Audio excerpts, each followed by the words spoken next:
¿Qué tal? Muy buenas tardes, soy Héctor de Mauleón, le agradezco que nos acompañe nuevamente en una emisión del Foco. Como cada semana le doy la bienvenida a Beca Duncan, bienvenida Beca. Gracias Héctor, bonito domingo. Y pues estamos celebrando la aparición de otro libro de Isabel Revuelta, Hijas de la Historia 2.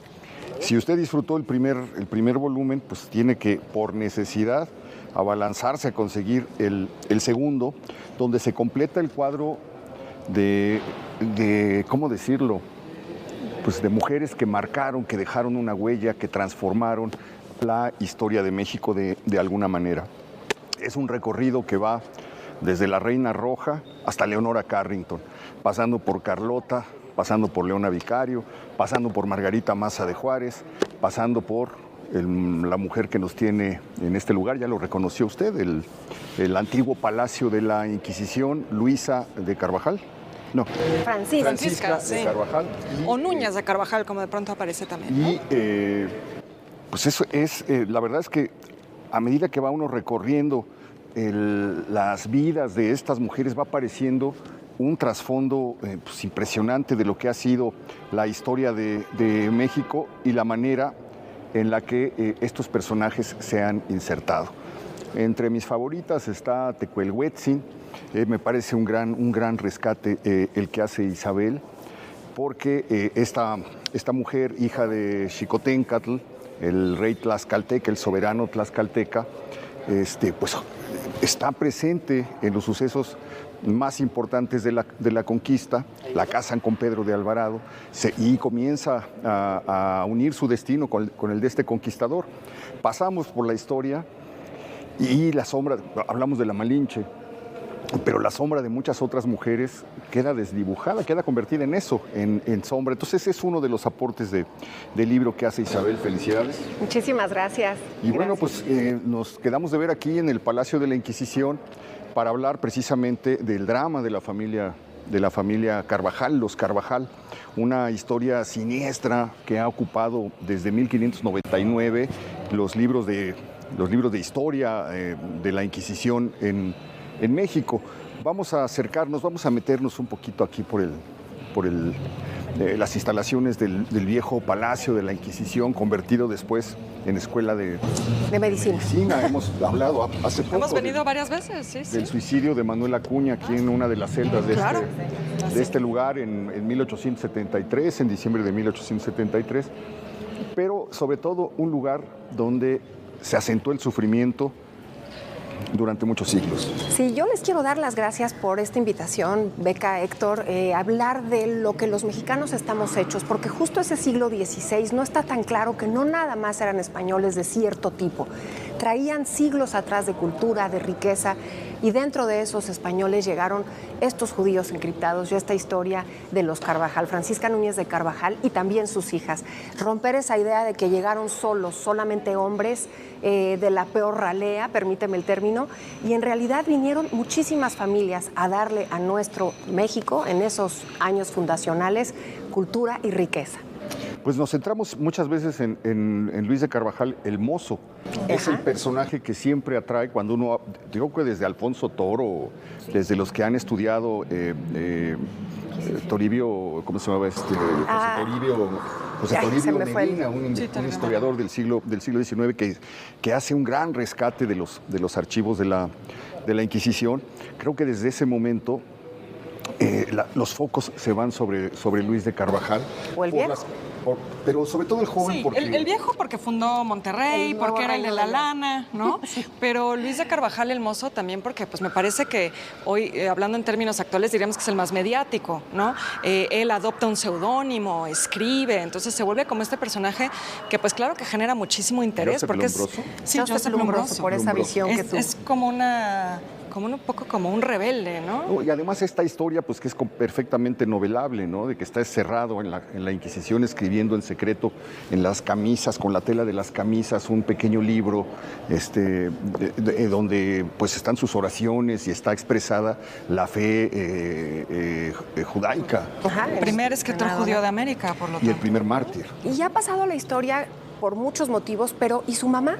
¿Y sus hermanas? ¿Qué fueron estas mujeres? ¿Quiénes eran las que transmitían esa religión? Porque evidentemente al estar prohibidas o pena de muerte, no podían hacerlo de manera abierta. Y la particularidad de Francisca y de su familia es eso, que son relapsos. Una cosa era no conocer la fe, otra cosa era haber incurrido en una herejía, o sea, faltar a las sagradas escrituras o a la forma de llevar el dogma religioso, y una muy, muy grave era la que pasó con los Carvajal, ser relapsos, o sea, reincidir. Ellos tienen en estas cárceles una historia doble, porque se aferran a esa fe de manera impresionante. Bueno, perdón, nada más para contextualizar rápido lo que dice Isabel, creo que es importante para quienes nos ven entender que... ¿Por qué son relapsos? Porque de inicio, para poder venir a este territorio, tenían que ser católicos, ¿no? Es decir, no sí, la prueba de sangre. Exactamente. Incluso, ¿no? No se permitía que viniera nadie aquí que no fuera católico. Entonces, ellos debieron de haber mostrado pruebas de su fe católica para poder venir. Y aquí, entonces, es que recaen en lo que se llamaba ser judaizante o, en su término pues más peyorativo, marrano, ¿no? Que son estos que conversos. Vuelven. Sí. Ajá. Bueno, les propongo que nos movamos hacia el lugar donde estaban las cárceles secretas de la Inquisición. Vamos. La cárcel perpetua de la Inquisición, para más o menos tener una idea muy lejana, porque este edificio fue remodelado a partir de 1800, las cárceles incluso fueron remodeladas a partir de 1800 hasta la desaparición definitiva de la Inquisición en la Nueva España en 1820, pero para darnos una idea de cómo eran las cárceles, dónde estaban, quiénes llegaban ahí y qué era lo que les ocurría. No se vayan.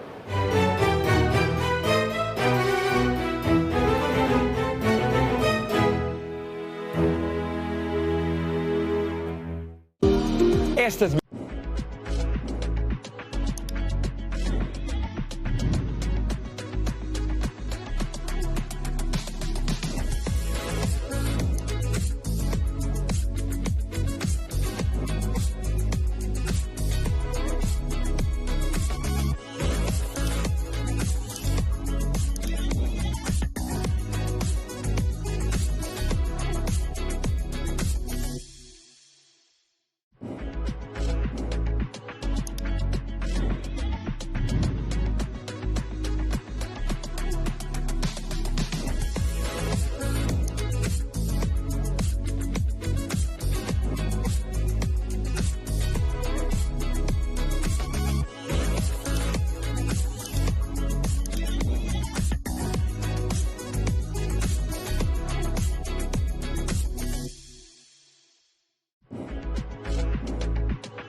Bueno, pues vamos a entrar, imaginemos las rejas, la oscuridad, la lobreguez de este lugar. Algunas crónicas refieren que en los primeros años las celdas se encontraban debajo del suelo, lo que hacía que las condiciones de quienes se encontraban en este momento esperando sus juicios o el desarrollo de sus juicios o de sus sentencias vivieran en condiciones verdaderamente infrahumanas.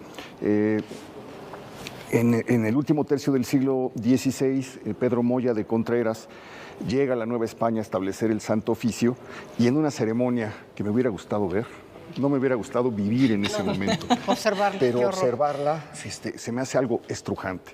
Porque manda que todos nos espiemos y todos nos denunciemos. No importa si es tu esposa, tu hija, tu novia, tu mamá, tu el vecino, papá, el vecino, los sirvientes, etcétera. Entonces mete a la Nueva España, porque si no lo haces, pues te pierdes, quedas excomulgado y te haces cómplice de los crímenes que la Inquisición está persiguiendo.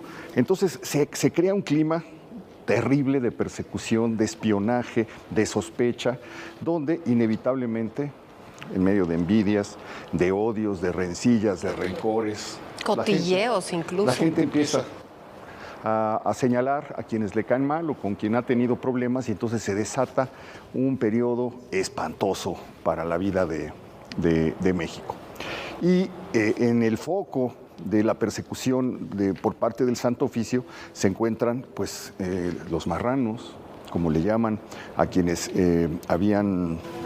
¿Cómo se dice? Se habían convertido. Que se habían convertido, los conversos, sí. y quienes decían que ya se habían convertido, pero en el fondo seguían siendo fieles íntimamente a la religión que les habían inculcado sus padres y que practicaban desde generaciones. Entonces, esto da origen a la aparición de los primeros mártires. Y la familia Carvajal es el ejemplo por antonomasia de lo que les pasa a los judíos conversos en la Nueva España. Y en una lógica de reconquista espiritual, porque obviamente la cohesión que iba a tener ese imperio bajo los reyes católicos era esa fe cristiana, esa fe católica a rajatabla. Por supuesto que es cuando se descubre, digamos, ya termina en los descubrimientos y la gran joya de la corona será Nueva España. No iban a permitir, como lo comentabas, llegaban barcos y barcos y no iban a permitir que la semilla de una religión que no fuera la suya llegara al nuevo mundo. Y sin embargo sucede, muchísimos lo hacen porque les parecía injusto, porque no les parecía que tenían que dejar sus bienes. Muchos van al norte de España, los famosos pasiegos, se van refugiando ahí, son los apellidos conversos como del Río, del Bosque, por ahí también dicen que el Revuelta, el Guerra, todos esos apellidos son de estas personas que tenían otra fe y se van refugiando.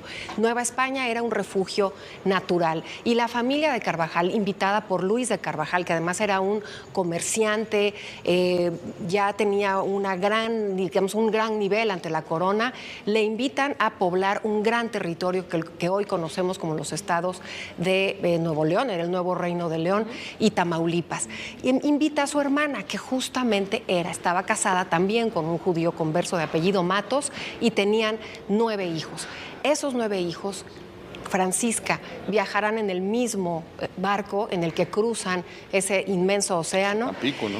Y llegan a Tampico. No viven en la Ciudad de México, se dispersan. Y una cosa muy interesante con esto de la delación de la que hablabas. Casi todas las familias de esos conversos encriptados mandaban para cubrir las apariencias a uno de sus miembros a una orden religiosa.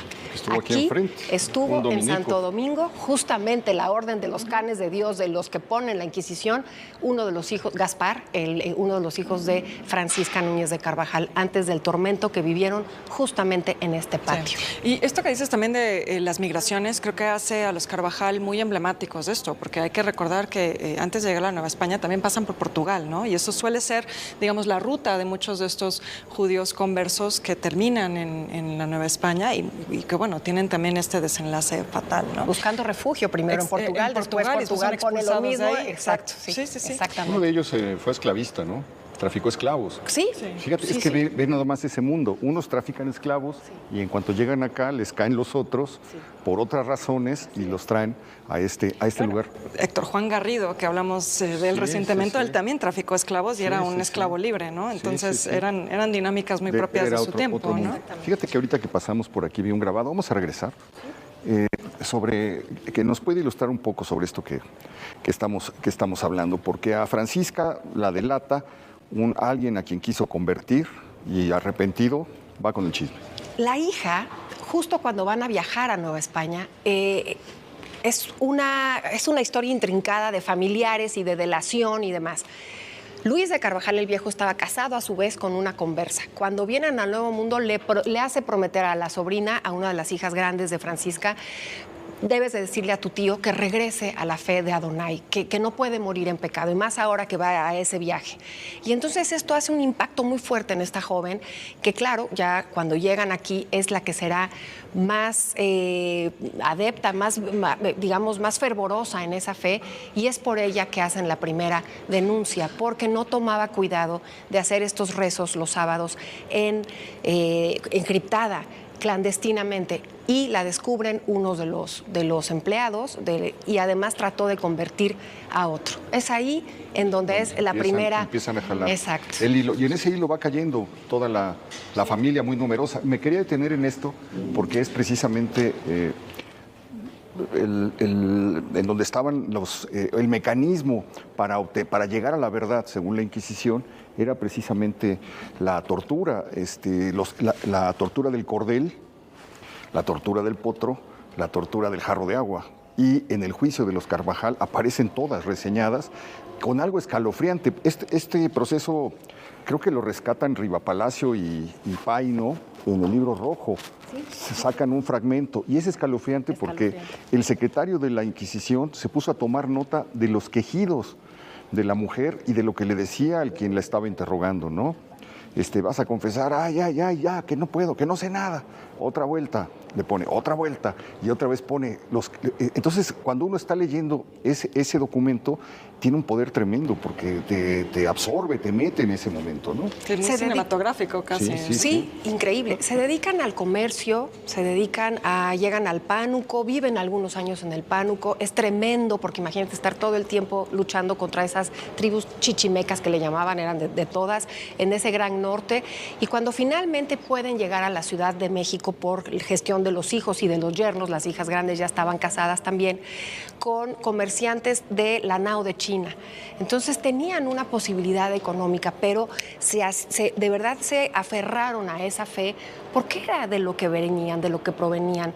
Y es una historia muy interesante y muy rica en nuestro país entender todas esas influencias. Porque cuando Francisca les dice a los hijos, sean prudentes, no podemos bajar la guardia, cae en una de las relatos más estrujantes, lo estás diciendo ahora, Héctor, cuando la desnudan.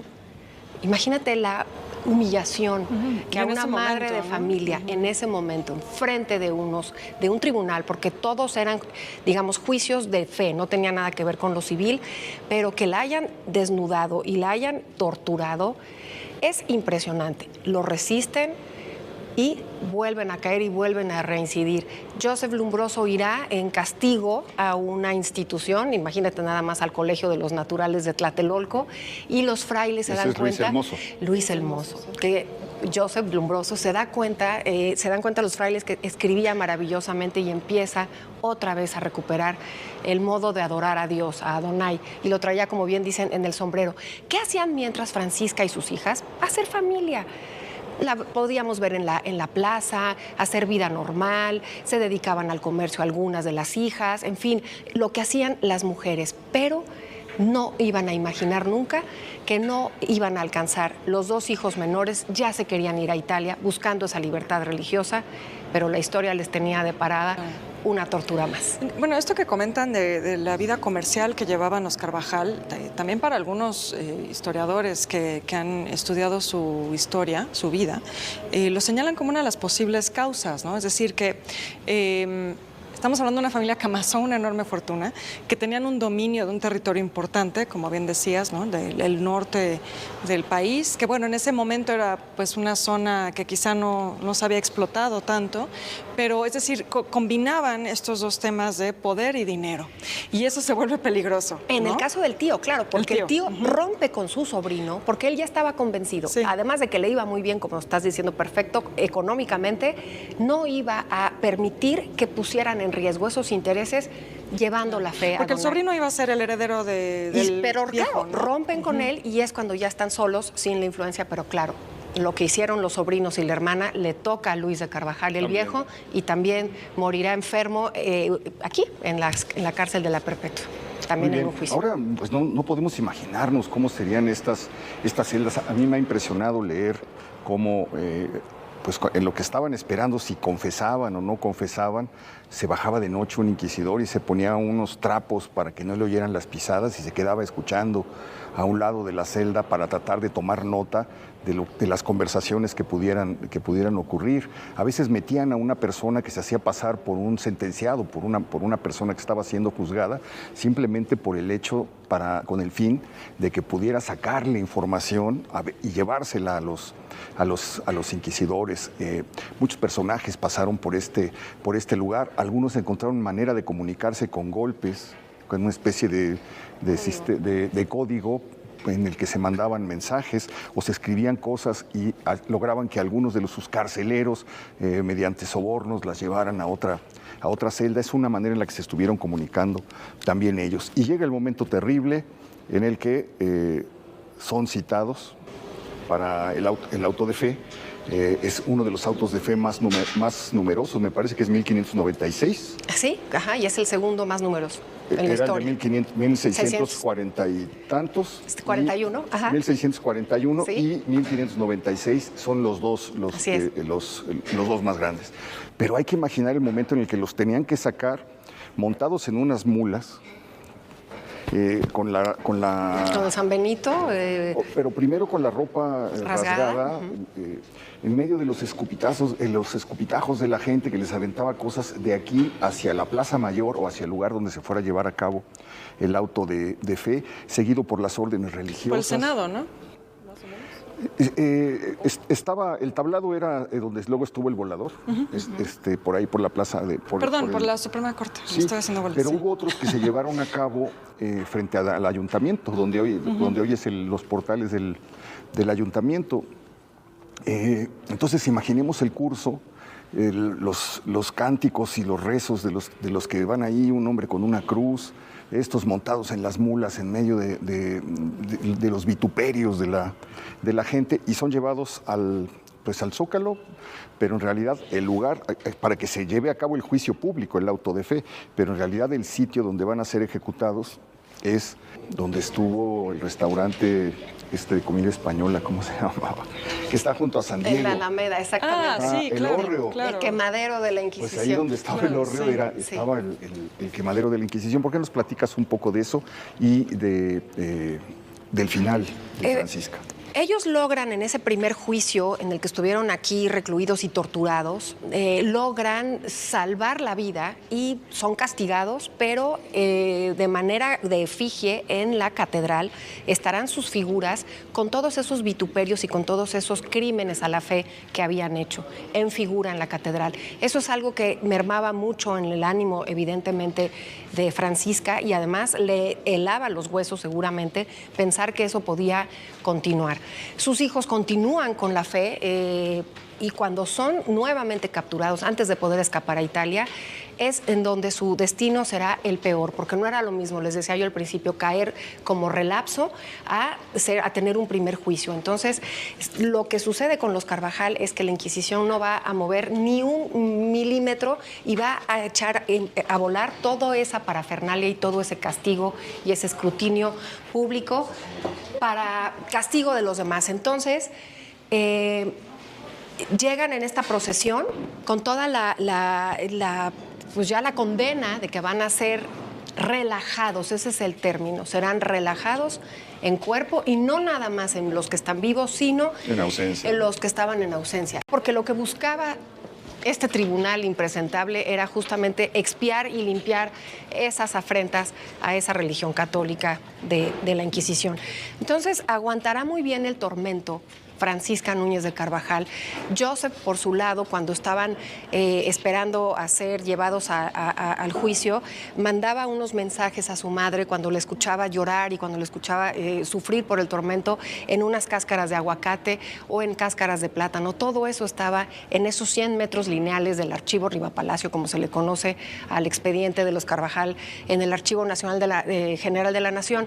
Pero claro, cuando ya el momento del final les llega esa historia y les llega ser quemados, por supuesto que primero la gente piensa que están quemados vivos, no sé qué es peor, mueren por garrote vil, degollados o fracturado el cuello en la vía pública después de ese pasaje tremendo por la ciudad, la gente vitoreaba, la gente tenía mucho morbo por ese castigo público y, bueno, morirán en ese año de 1696, primero con 1500, ¿no? 1596 por el garrote vil y después en leña verde. ¿Por qué? Porque la leña verde es la que tarda más en encender y entonces supuestamente iban a morir de asfixia, pero en el caso de los Carvajal mueren por garrote vil, o sea, todavía más tortura y más castigo. Y una de las cosas que a mí más me parece escalofriante es que está muy cerca la acequia virreinal y ese día llueve en la noche, las cenizas de los Carvajal se irán por la banqueta, como si nunca hubiesen existido. Qué final. Y él, bueno, pues él había estado escribiendo un pequeño libro, como le comentaba, con la ceniza, con su sangre, con lo que podía, en pequeños trozos de tela. Este libro fue a parar al Archivo General de la Nación y se lo robaron en 1930, se lo llevó un investigador a Estados Unidos y se desapareció. Que se lo robaba hoja por hoja, me parece, ¿no? Iba arrancando hojas, y se venía a correos, a la oficina de correos, y metía la hojita en un sobre y le enviaba a una dirección. De esa manera se llevó el libro completo. Nos contó Baltasar Brito cuando estuvimos en la biblioteca del Museo de Antropología. Verlo. Sí, pero la está. manera en la que lo recuperaron, que fue... Parece sacada de una novela. azarosa, ¿no? Por una subasta de Christie's. De Christie's en Nueva York, así es. La compra a alguien, un filántropo, y luego les avisa, y va a una comisión de expertos a ver, se dan cuenta que ahí está. Lo pudimos verlo. Sí. No sé si lo pudimos tocar. No lo pudimos tocar, pero ¿Segura? estoy casi segura que no, pero sí lo pudimos ver. Eso es una imagen que nunca se me va a olvidar. No, pues cómo no. Que quiero hacer énfasis en algo. Por supuesto que es una gran tragedia, por supuesto que no se justifica de ninguna de las maneras la historia de la familia Carvajal, pero por el otro lado, estudiar esos 100 metros lineales de ese juicio habla absolutamente de cómo vivían, cómo se vestían, cómo eran los años en Nueva España. De una época, Es un documento, como dice Baltasar, imprescindible de nuestra historia. Leerlo justamente con esos ojos fue trágico, no porque la Inquisición en México haya tenido, algunos autores hablan de 30 casos, otros hablan 43. de 50. 45, ¿no? Exacto, no hay una cifra exacta, pero comparado con los cientos que hubo en Europa, eso no quiere decir que los que estuvieron aquí fue tremendo. No, pero además los cientos que fueron juzgados, que no fueron ejecutados, que fueron juzgados, que fueron exhibidos, que les quitaron los bienes, porque ahí te decomisaban los bienes y no había manera de que los recuperaras, que tenías que vivir con el San Benito, con la coroza, y la gente señalando y diciendo, estos son los... deben haber sido unos años terribles. Y aquí estamos hablando de libros, hay un libro maravilloso de Baltasar Brito, precisamente, manuscritos recuperados. Cuenta la historia de todos los códices y documentos que desaparecieron en algún momento y que pudieron ser recuperados por México. Vamos a hacer una pequeña pausa y continuamos con nuestro recorrido. No se vayan.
Pues salimos del magnífico Palacio de Pedro Arrieta a la no menos magnífica Plaza de Santo Domingo, aquí en el centro histórico.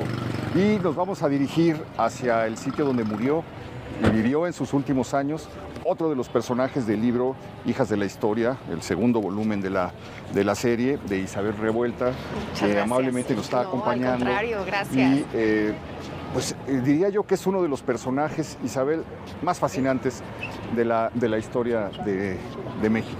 Es fabulosa. Una niña fifí, de clase alta, heredera de una gran fortuna. Sí.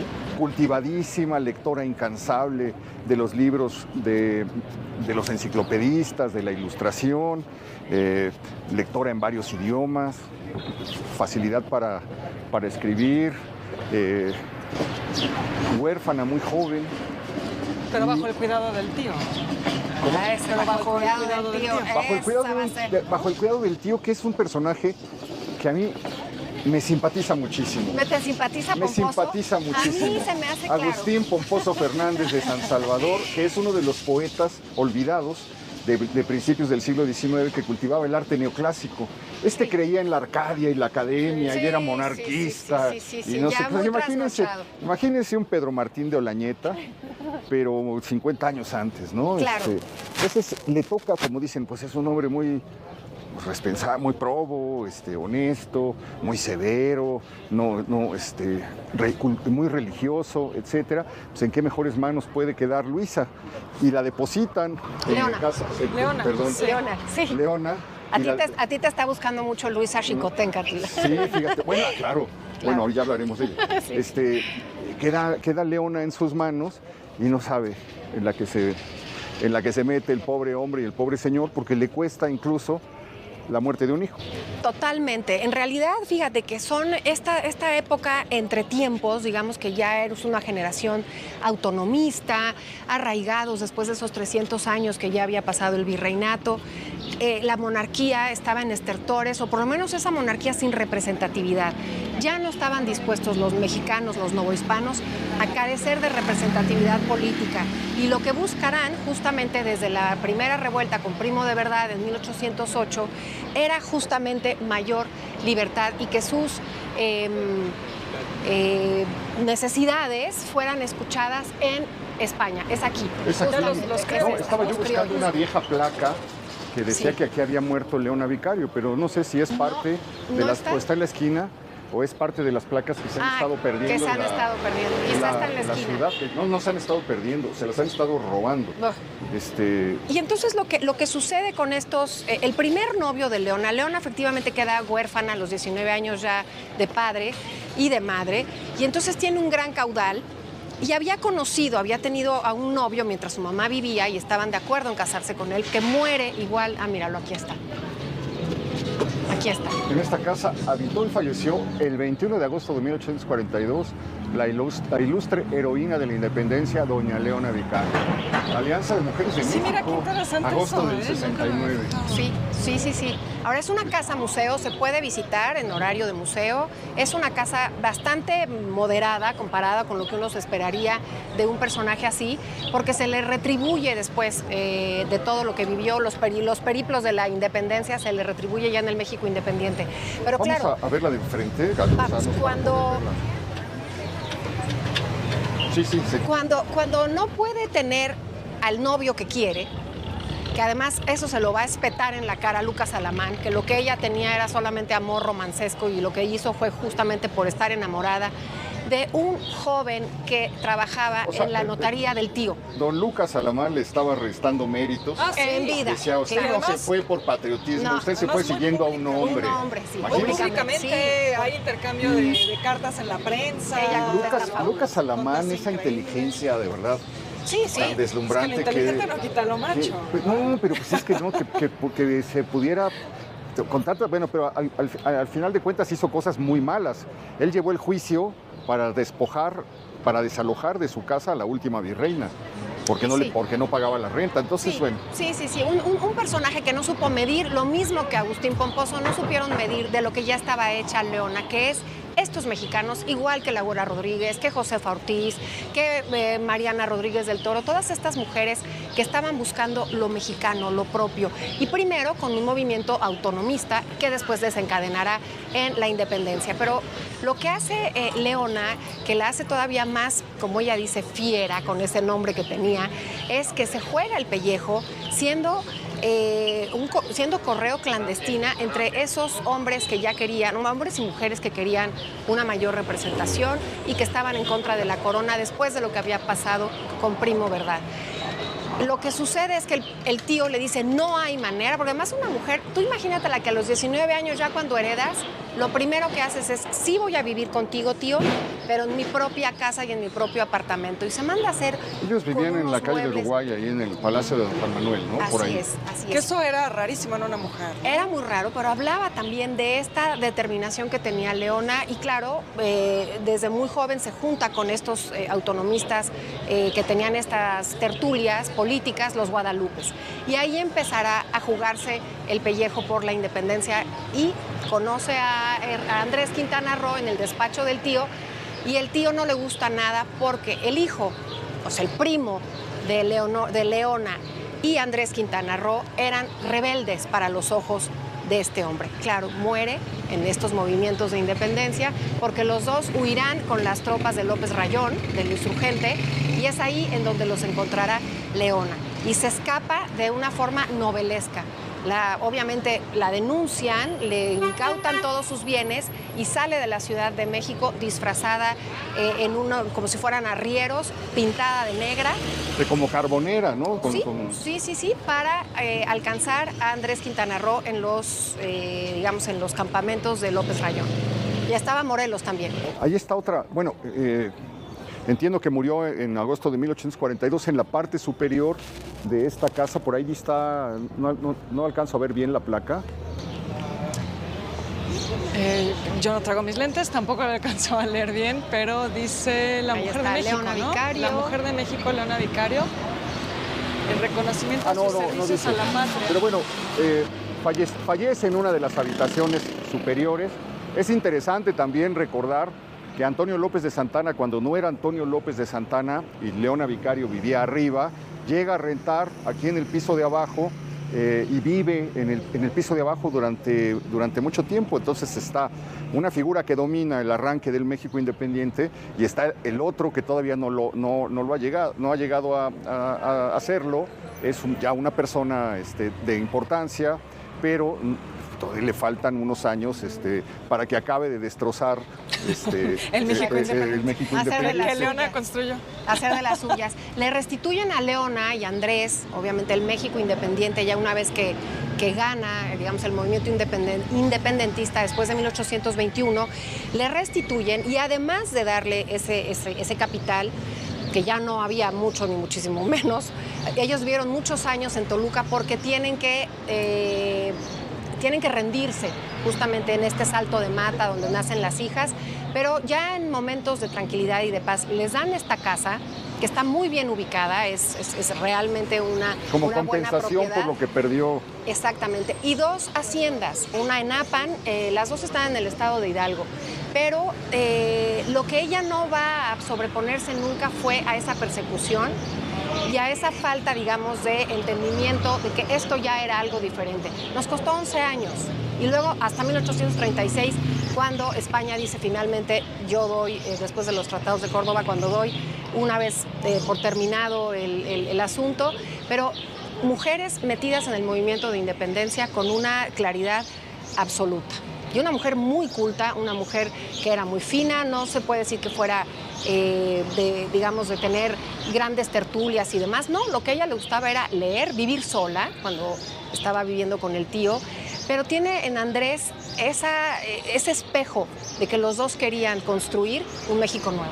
Ahora, pues la historia de amor, aunque don Lucas Alamán se esté revolcando en este momento en su tumba, pues también es digna de ser escrita. Por supuesto. 2 personas que luchan por la independencia, que la consiguen, que quedan escritos con letras de oro sus nombres en el Congreso y que se van los dos con sus restos, se van juntos al Ángel de la Independencia. Leona es la única mujer que descansa en ese panteón de héroes. Y luego, pues todo lo que tiene que pasar. Fíjate que es muy extraño cómo la independencia sobrevive en la tierra caliente de Michoacán.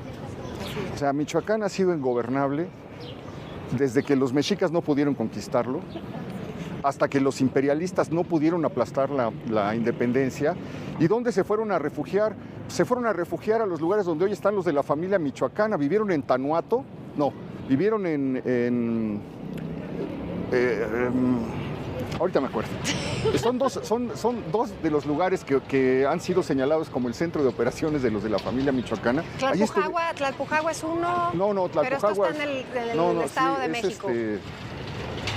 Bueno, ahora nos acordamos. Ahorita me voy a... Bueno, y en Michoacán otra mujer notable, Gertrudis Bocanegra, ¿no? Sí, claro, Entonces, claro. Michoacán también tiene ahí una historia interesante. Nos ayuda a explicar un poco ese lugar de excepción que ha sido Tejupilco. Pues están escondiéndose en la zona de la Tierra Caliente, y luego pues queda escrita esta historia. Ella muere en 1842, él le sobrevive como mucho hasta 1850. Parece que muere Andrés Quintana Roo. También es un personaje fundamental para la literatura mexicana, es el padrino de la Academia de Letrán. En las memorias de Guillermo Prieto hay un pasaje conmovedor de cómo están unos jóvenes escritores, Paino, Lacunza, etcétera, queriendo hacer una sociedad literaria, no tienen dinero, y se presenta, dice, un viejito venerable de 45 años, llamado Andrés dice Prieto, sí. Y pues los apadrina. Es un personaje también digno de Leona Vicario. Pero Leona Vicario, sin duda, es una de las grandes. Oye, y Andrés Quintana Roo, también ahora que mencionas su origen yucateco, pues también de esa estirpe del liberalismo yucateco que va a marcar el siglo XIX, ¿no? Absolutamente. También de estos que va a ser punta de lanza de eso. Porque claro, estaban entre ese siglo. Agustín Pomposo no pudo dar ese brinco, no era su generación, era un hombre que estaba en ese sistema con estertores. En el virreinato. Exacto, no supo el hombre desde su propio tiempo, de su propio tiempo, pero claro, le pone muchas cortapisas a Leona, no es fácil lo que va a vivir, y cuando ya están en estos años calmados, Leona, yo me preguntaba, mucha gente se pregunta, ¿por qué no se dedicó a un cargo público? Por supuesto no estaba permitido. Las mujeres en todas las guerras de nuestra historia, en momentos aciagos, van a todo lo que sea, los trabajos, a la batalla, lo que sea, y una vez que son tiempos de calma, a su casa detrás de la puerta. Entonces pasa un poco también con Leona.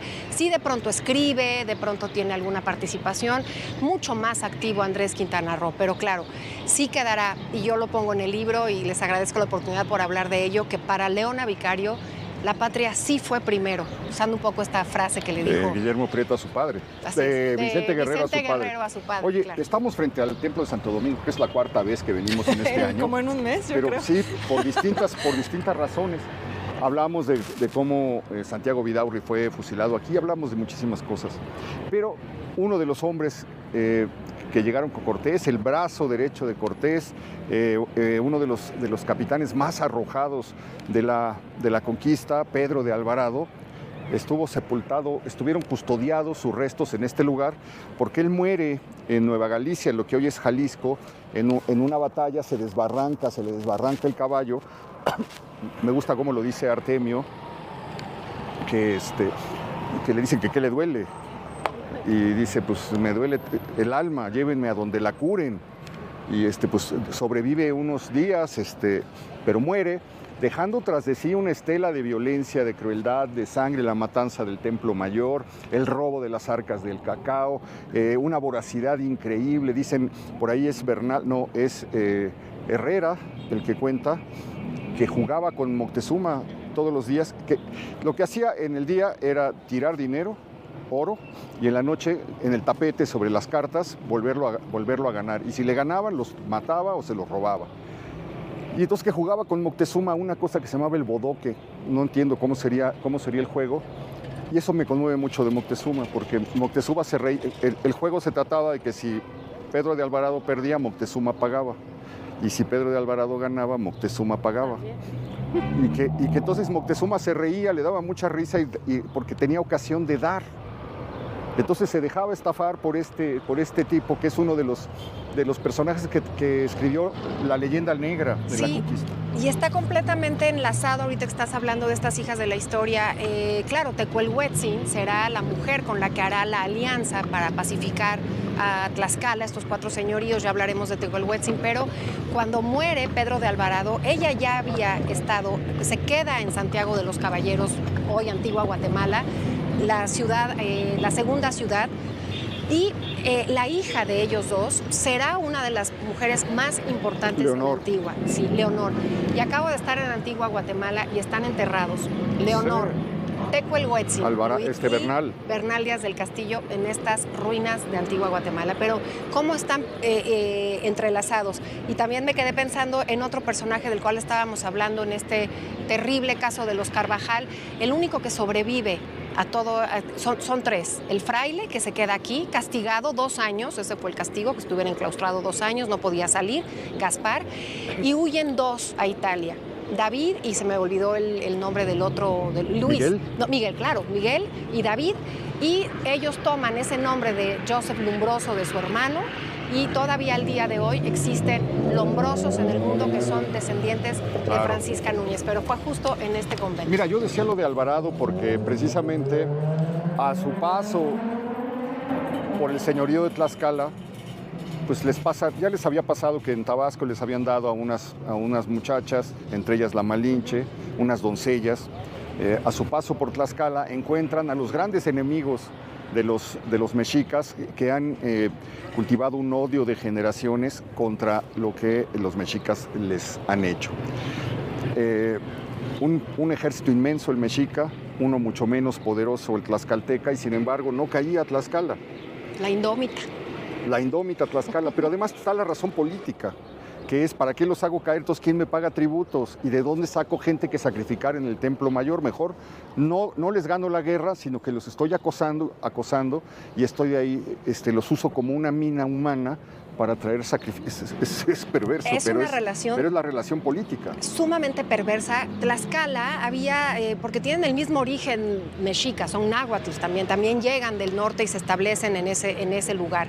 Pero claro, les hacen un cerco, ellos mismos se aíslan para no pagar tributo, pero sí lo hacen de alguna manera. ¿Por qué? Porque no nada más eran las toneladas que logran evitar dar en productos y demás. Pero esas guerras terribles, esas guerras floridas, sí son única y exclusivamente en contra de los tlaxcaltecas mayormente. Le pregunta Hernán Cortés, eso lo cuenta Bernal, ¿por qué no acabas, Moctezuma, con Tlaxcala?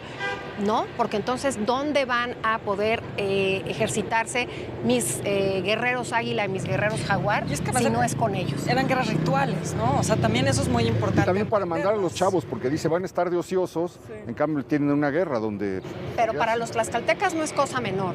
Decía León Portilla, y también lo dice Matos Moctezuma, en el momento de someterlos estaban sembrando la semilla del descontento, del encono absoluto. Porque además había cosas que no podían tener en ese cerco. No tenían sal, no podían utilizar algodón, una cantidad de productos que no se beneficiaban porque estaban aislados del resto de Mesoamérica, cosa que el Imperio Mexica sí tenía privilegios.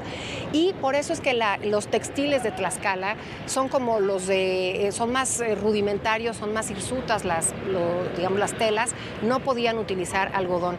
De hecho, el zarape de Saltillo, ya una vez aliados los españoles con los tlaxcaltecas tras la caída de los mexicas, fundan Saltillo y se llevan los famosos textiles, y es un zarape pues decíamos tlaxcalteca. Eso porque una de las doncellas es precisamente Tecuelhuetzin, que será entregada a Pedro de Alvarado. Pedro de Alvarado la toma como concubina y la anda trayendo, la trae aquí a la conquista, se la lleva en la noche triste, la vuelve a traer en la caída de Tenochtitlan, tiene con ella dos hijos. Quizá 3, ¿no? Hay uno que queda ahí que quizá pudo haber habido un tercer hijo llamado Diego, me parece, ¿no? Pero no hay realmente es uno que registro. Se hunde en el mar. Se va.